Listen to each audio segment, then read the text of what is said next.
Does money make you happy? I always say, like, when people ask me, like, do you think money brings you happiness or whatever, I always say, like, one sentence, like, money doesn't bring happiness, but money buys you memories, and the memories bring you happiness. So it's always in an indirect way that money brings you happiness, but not in a direct way. For me, it's that Yeah. easy, actually. I don't know what. Most people who say that it doesn't bring happiness are coping in some way.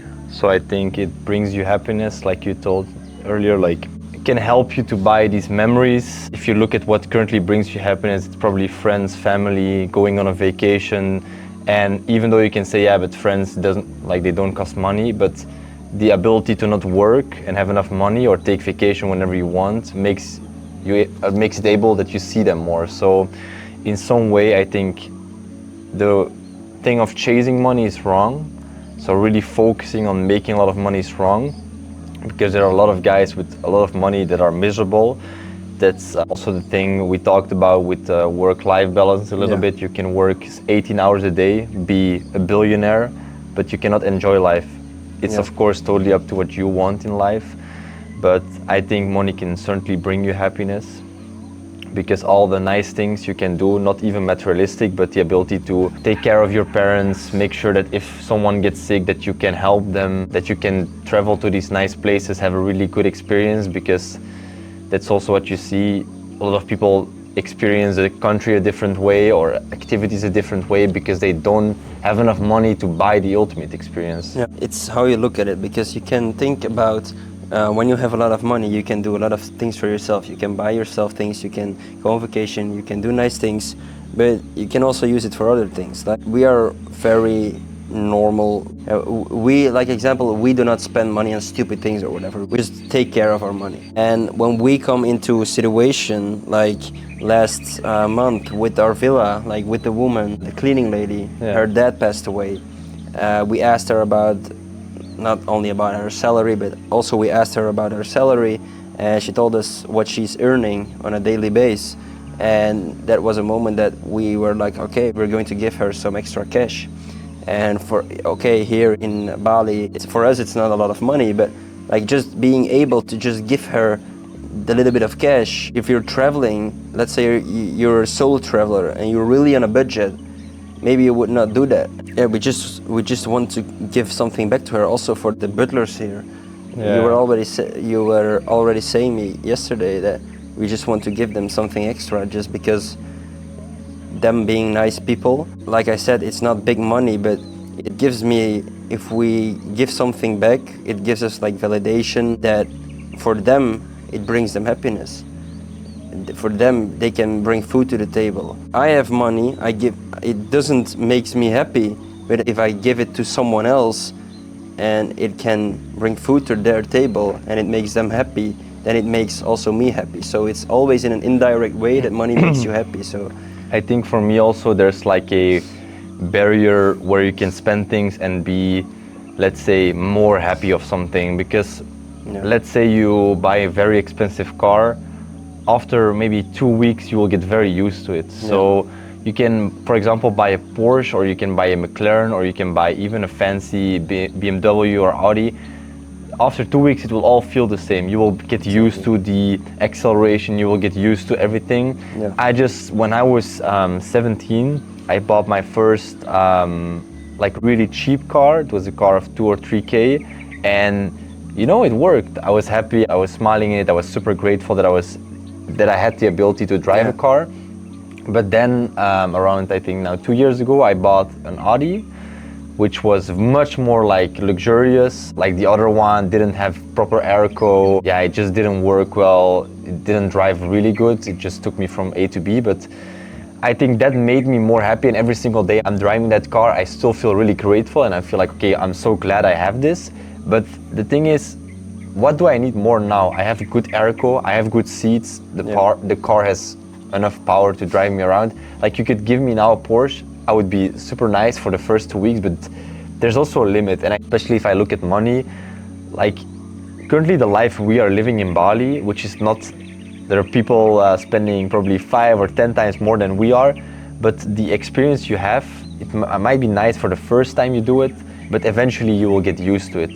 I think like if you go here and you spend a very low amount of money, like the camping and backpacking, to where we are, I think that's still a big difference. Because if I would have to like camp or be in a very cheap guest house, I would not feel really happy every single day.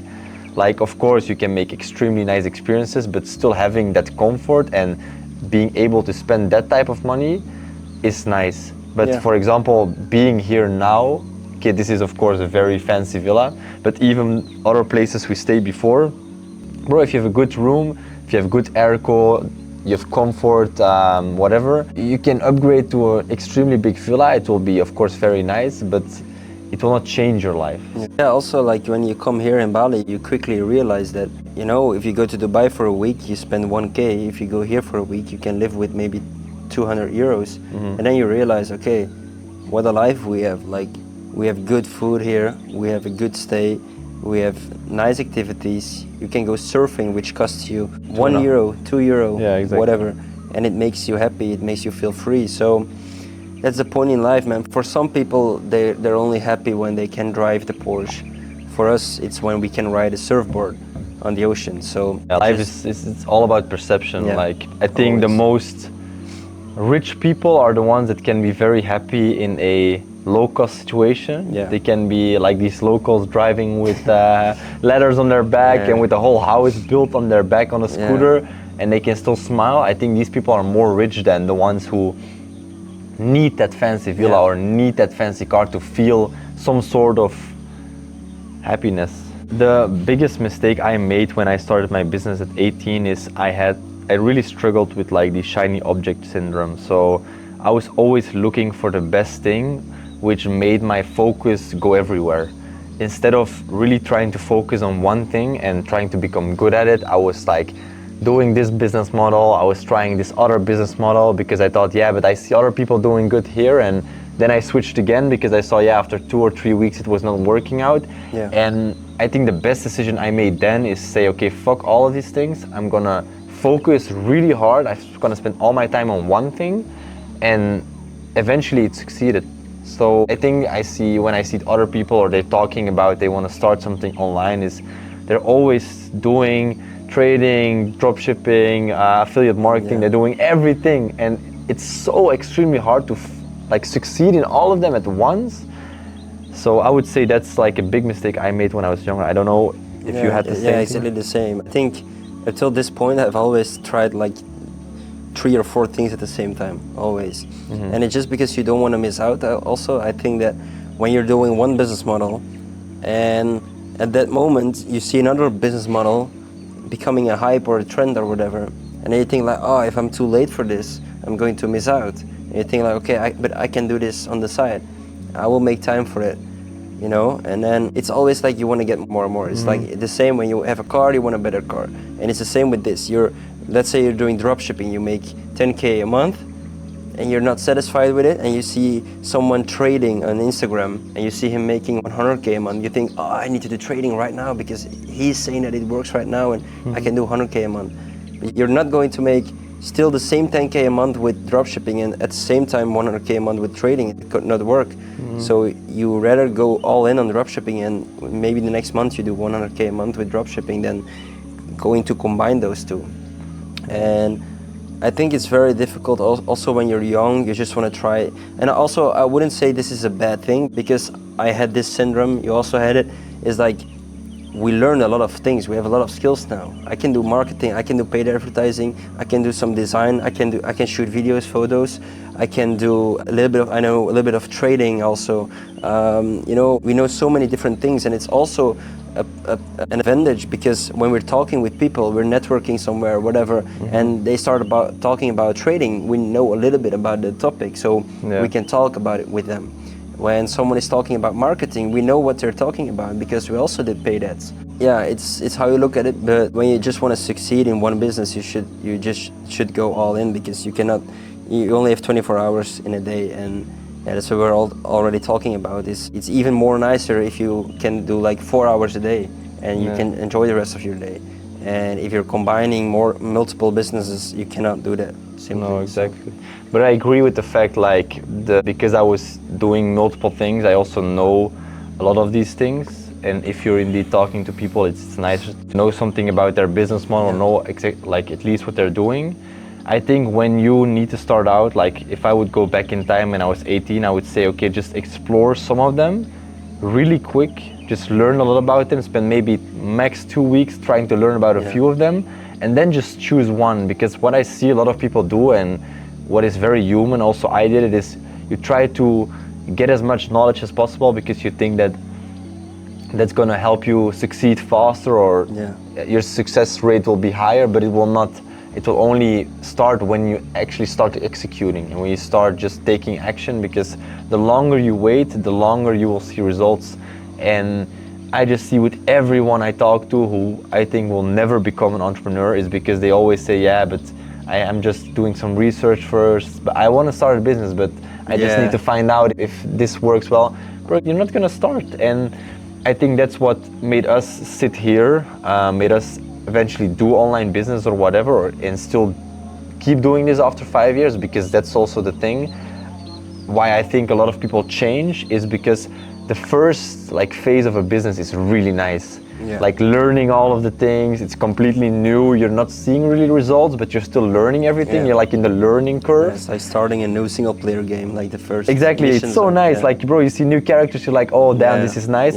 And then there comes like a phase where you know everything, you start executing, but there's no results. You see no results, no dopamine really, because you're not really learning new things. Then you start seeing other things that are doing better. And you're like, okay, dopamine, I can learn something new. And I think that's the trap, because if you go through this period and you wait till it goes up like this, that's where most people succeed. And in this zone is, I think, where 99% quits, because they see something else which might look better because they are already here. They already did this period. And I think that's a mistake a lot of people make. It's like, dopamine is the biggest factor there. Like, and also like people wanting the quick results, never want to wait for that long. And indeed, like you said, when they're in the period of time that they don't get new dopamine or they don't see new results, and they see someone else succeeding in another business model, that's where they think like, oh, if I change right now, I'm part of the train and I can jump on it. But and it's always like in a further stage, when you get the results, you will never, like no business goes from the beginning like this. You will always, I told you before, you always get like a point where you stagnate, and then you will slow down a little bit. And also this is a moment where a lot of people stop. And that's the moment where you should go, where you should optimize your business, look at the points where it goes wrong, and then if you optimize the right way, then you go back up. And that's also, you have different points in the business where people stop. I also had it with my agency when we had a really difficult time, and that's where we outsourced everything, for example. So we decided, okay, we're going to outsource everything so we can go more into the sales and we can grow again. So, but that was a moment for us. We could also decide to stop because we didn't have salary that month, because we just had to be like, oh fuck, what are we going to do? So you just have to keep on going. And that's also like, if we can go further on this, that's also why I think having a business partner is very good, because there will be a lot of moments where you will be thinking like, fuck man, what am I even doing? Is this really the business model I want to do? Is this really the thing I'm going to make $1 million with? But it's not always about making $1 million with a business. You have to think long term, but like really long term. And that's also a big mistake that people make, I think, is that they always think on the short term. They want to get rich quick. And I think that having a good business partner like you, for example, it's just important to like. Sometimes I'm thinking like, oh, we have to do this or that, or if we do this, maybe we can grow a lot faster. And then you be the guy like, let's just keep on doing this, what we're doing right now, and let's focus on this right now. And after we can check these new things. And it's just very important, because otherwise you will have a lot of moments in your business where you have to make decisions. You will have to make hard decisions and easy decisions. But I think a lot of people, especially when they're young, they just make the wrong decisions in business, and it's normal because you're new. Everything is new to you. And that's also what I said to you. Like yesterday, I told you. I think it was Michael Pilarczyk who told he told this in a podcast, I think, where he said like, if you become a millionaire at 25 or you become a millionaire at 19, it doesn't matter because you're still 25, you're still young. 25 is nothing, you're still such a young guy. That's my perspective on life. Like I also told you, like if I'm broke at 27, I don't care. Look at, we met some guys here in Bali and they were above 20, they were above 27, 28 and they came here broke and now they're running a multi-million business. Yeah, it's what they all tell us, like, Yeah. 23, bro. What, I was Yeah. not doing nothing. I was nowhere. I Yeah. was not even doing business or whatever. So I think that's also like a nice motivation. And I think going back on the get rich quick thing is also my personal belief of that is the whole part about driving a nice car eventually or being in a nice place is because you're able to look back on the times where it was not that way.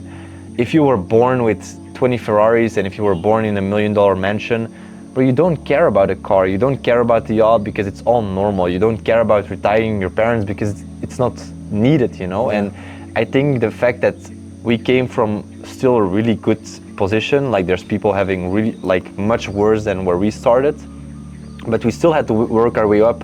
I was not given anything by my parents, you know. I had roof, I had food, so I had everything. But for my business, I worked student jobs. I made sure that I had money to invest in my business, and I did everything myself. And the fact that I was able to do that and now see everything grow is a really nice feeling. And imagine I made in my first or 2 months all the money I would ever wanted and all the cars I ever had. Yeah. But what fun would that be? The fact that we are here now and probably go back in a few months, buy or have even something nicer.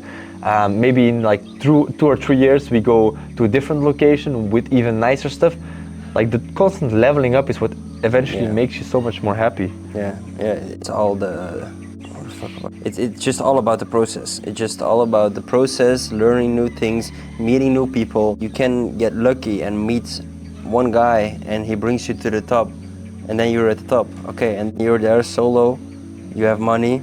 Okay, we've seen some guys also here in Bali with a lot of money, the most expensive watch. Yeah. And you ask them like, yeah bro, but are you happy? No. Yeah. There's nothing to do when you're rich. You're young, you're rich, you have everything, you can buy everything you want.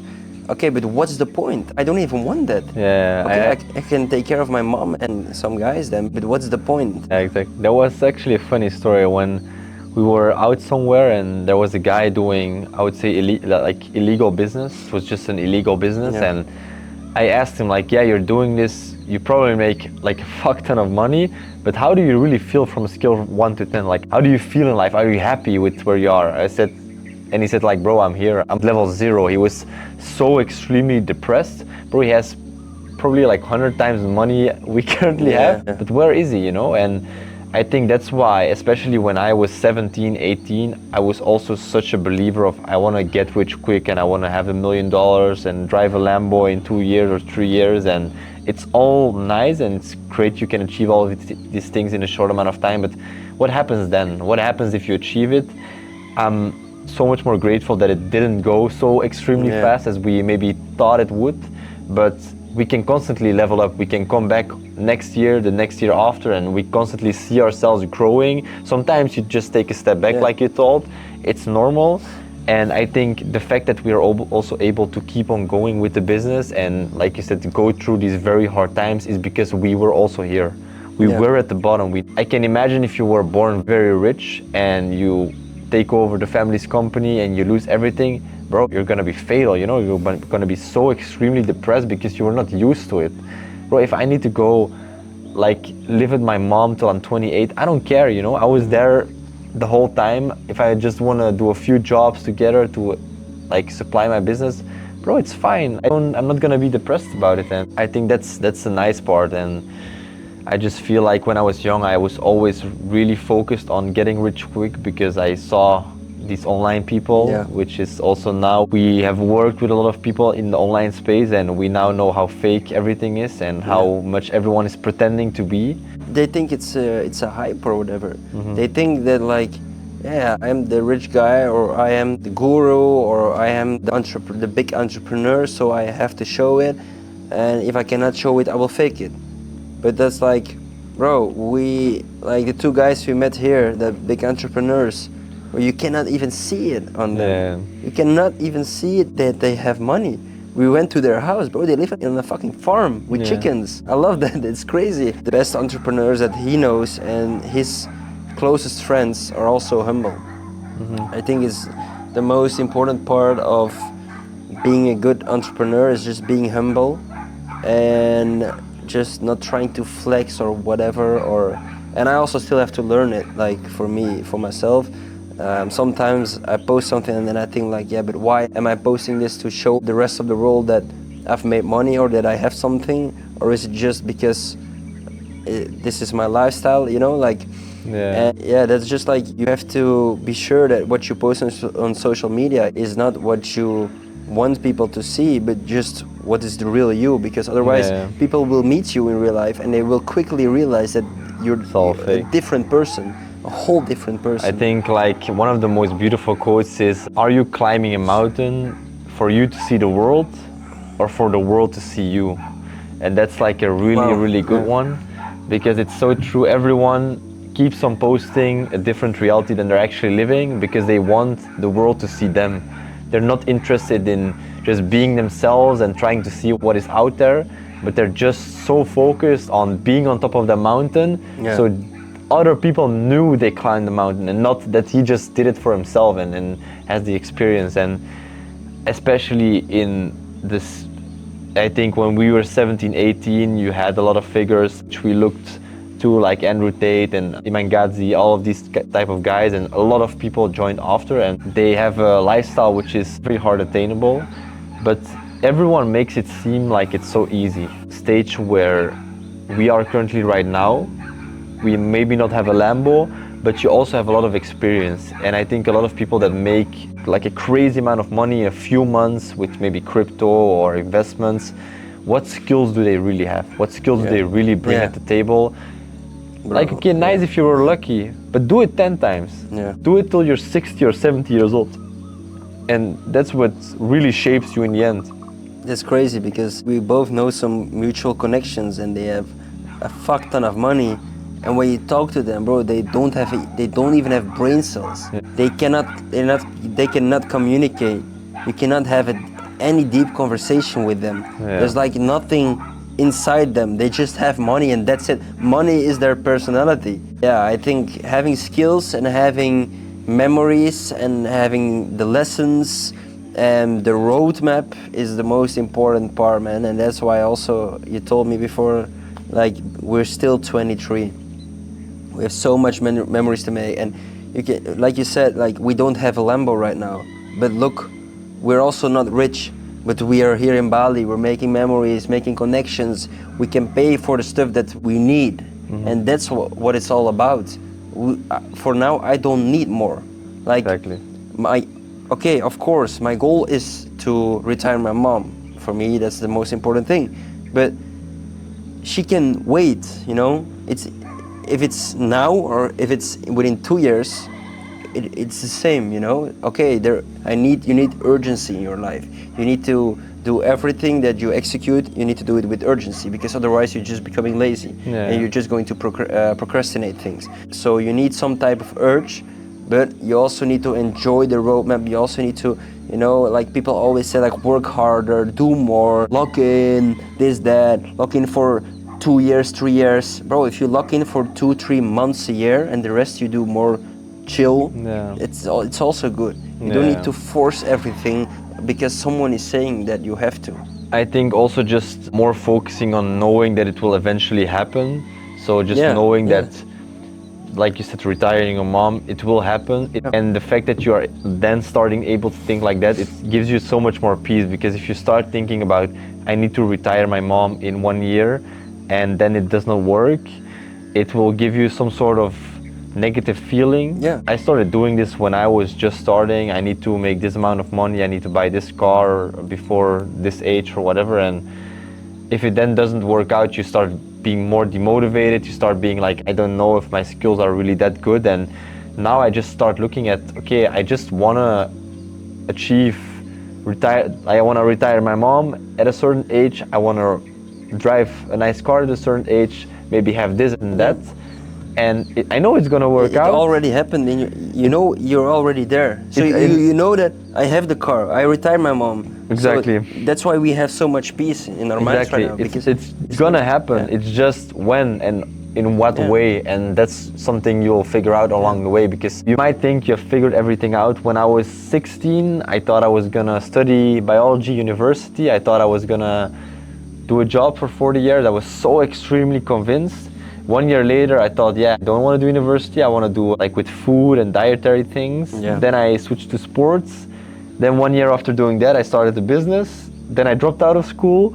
So, bro, my life went like this. And you can try to say when you're now 16, even 24, even 28, like, yeah, my life is going to look like this. No, you can change your whole life in one day. If you start saying from one day, I'm going to quit this job and I'm going to do this, or I'm going to start a different business or whatever, everything will change. So don't be so focused on saying I need to do this before a certain time. Of course, deadlines can help some people, but don't put too much stress on yourself, because everything will change either way. And you have to be honest to yourself. Like if you're telling yourself that you're not gonna date any girls anymore, or you're not going to party anymore, okay, then don't party anymore. And I wouldn't say that we're the best examples of that. But we're in Bali, we also want to have some fun. And it's not that we go out every weekend, like last weekend we stayed in, for example. And it's not that we party during the week. But you need to have a good life balance. And I know a lot of people, they just don't have it.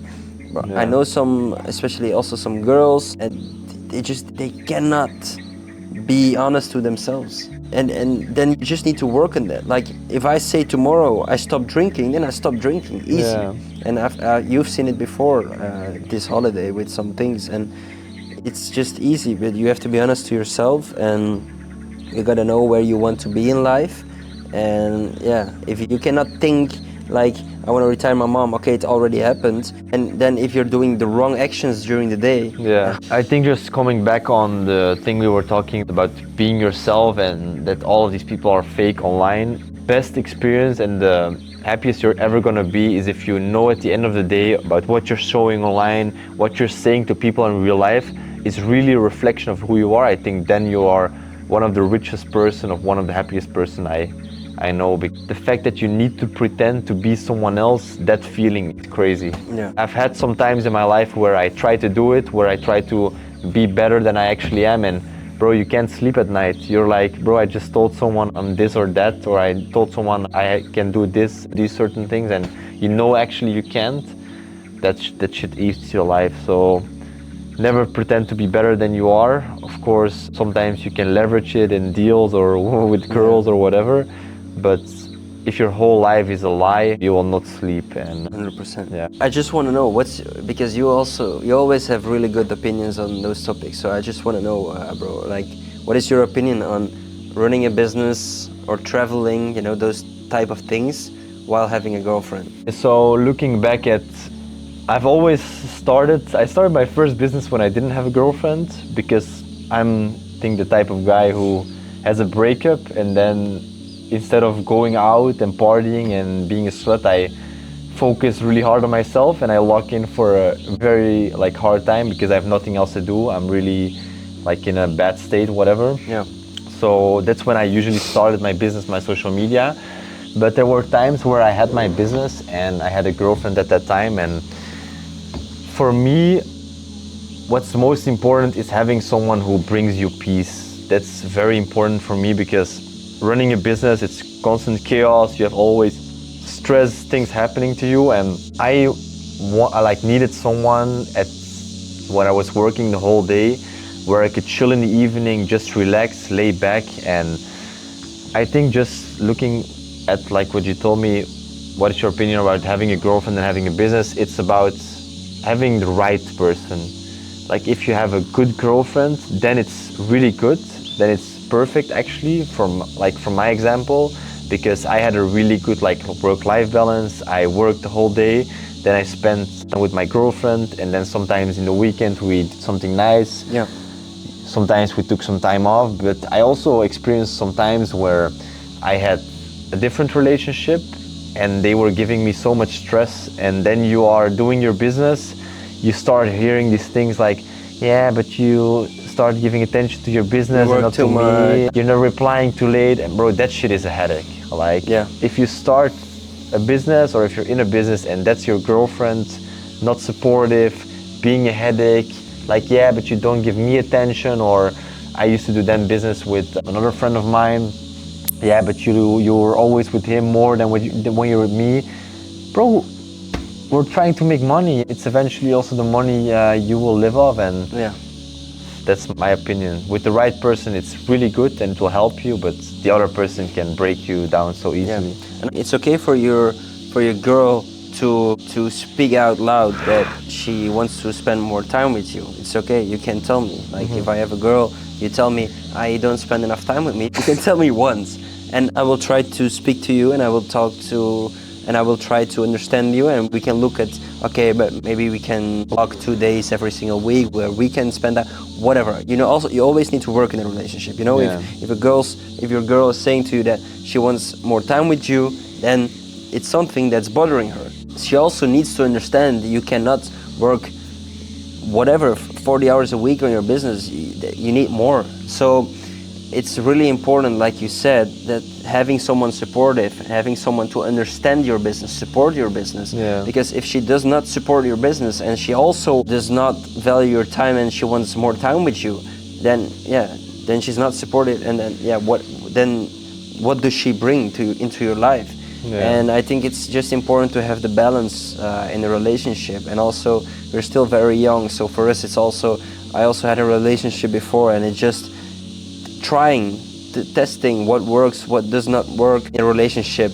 If we spend more time, does it work better? If we spend less time, you always need to try things. Like you said, like having the first relationship or the one relationship where she brought you peace.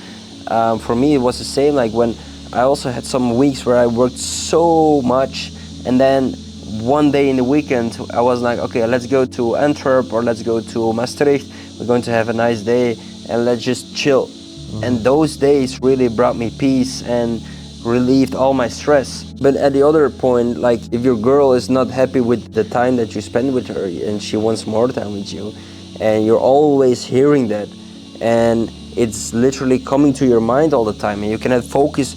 Like I always say, like if you're working, you're at the office or you're working, and you cannot focus at some points, some moments, because you're thinking about what she said to you or she's discussing with you via WhatsApp or whatever, then it's fucked, man. You cannot spend 8 hours a day working and then being 4 hours out of those 8 Arguing. being texting, arguing, whatever, man. That's just a waste of time. I had some relationships, and I think what I learned from them is what I was actually really searching in a person. So I had relationships that didn't work out, which I think the lesson I learned is indeed just know, okay, who do I really want in my life? And if I look back, of course, I would rather have just one relationship, one girl for the rest of my life. It's life, I cannot turn back time, but if I would go back, I would say to myself, be more strict and specific to the person you really want in your life. Yeah.